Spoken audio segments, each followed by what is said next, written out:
Hello and welcome to our short guide to the insurance market for student possessions.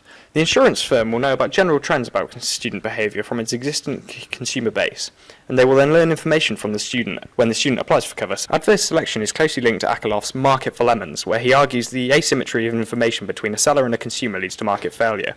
This occurs in the insurance market when the insurance company does not have enough information to determine whether an individual is high or low risk. For our example, we consider two students, one high risk and the other low. We can see the assumptions we use here, and then consider the two graphs here to show the adverse selection problem in the insurance market. Figure 1 shows the full information separating equilibrium, where the high and low risk students buy different contracts. The equilibrium for low risk is AL and for high risk is AH.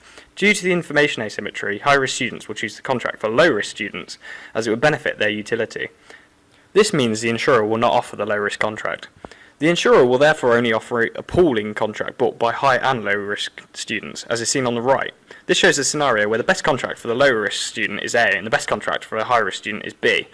The insurer would realise that only high-risk students would take the insurance contract B, and they would therefore sell the student AH instead.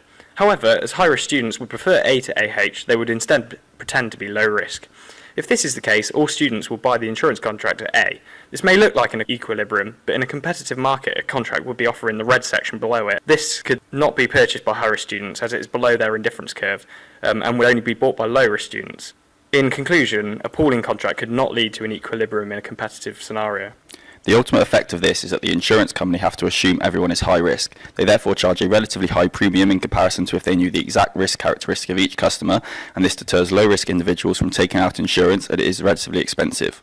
Whilst an obvious solution to adverse selection would be the accurate identification and quantification of risk factors such as location, that increase or lessen in students' risk value, we already know that students who are high risk will have an incentive to claim to be low risk. It is also expensive and not feasible to have a system in place that can verify every piece of information that is provided by the students. A self-selection contract that either causes the students to identify themselves as either high or low risk is therefore one way to avoid adverse selection. High risk students will select the contract which has full cover, whereas low risk will select the contract which gives them the greatest utility. In a competitive market, equilibrium can only be achieved as separate contracts designed for high and low risk types. Figure X shows the separating contracts for high and low risk students. The high risk contract is donated with AH, and at this point the students have full cover. The optimal contract for low risk students is donated with D. The student must send a signal to show they are not high risk, and this signal must be a credible one, which is not subject to bias or corruption. Independent certification would act as a signal of an individual's risk level. This would act as a signal to the insurer that they are in fact low risk. The phenomenon of moral hazard occurs in the student belongings insurance market because the actions of the student will affect the outcome for the insurer. It is observed that after the student has bought insurance, he will be less likely to participate in risk reduction procedures. The cost of an accident is shared with the insurer, and so the benefits of risk reduction to the student have been reduced.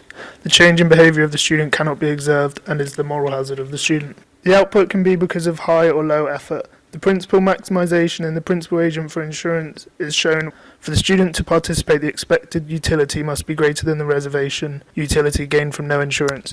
To pursue high effort, the expected utility from high effort must be greater than the utility from low effort. The cost curve is shown, and the student will choose high effort if the utility received by high effort is greater than the utility received by low effort, demonstrated by the arrows of the northwest of the cost curve.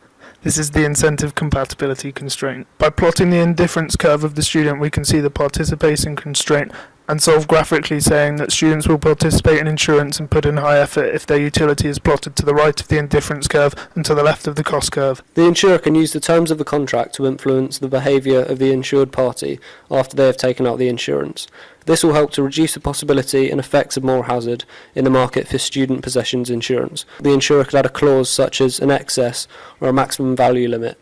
This would incentivise the student to minimise the risk of loss, as they would have to pay an amount up front to make a claim, and the maximum claim value may be less than the original value of their possessions, which would make the student take care and minimise the risk of loss.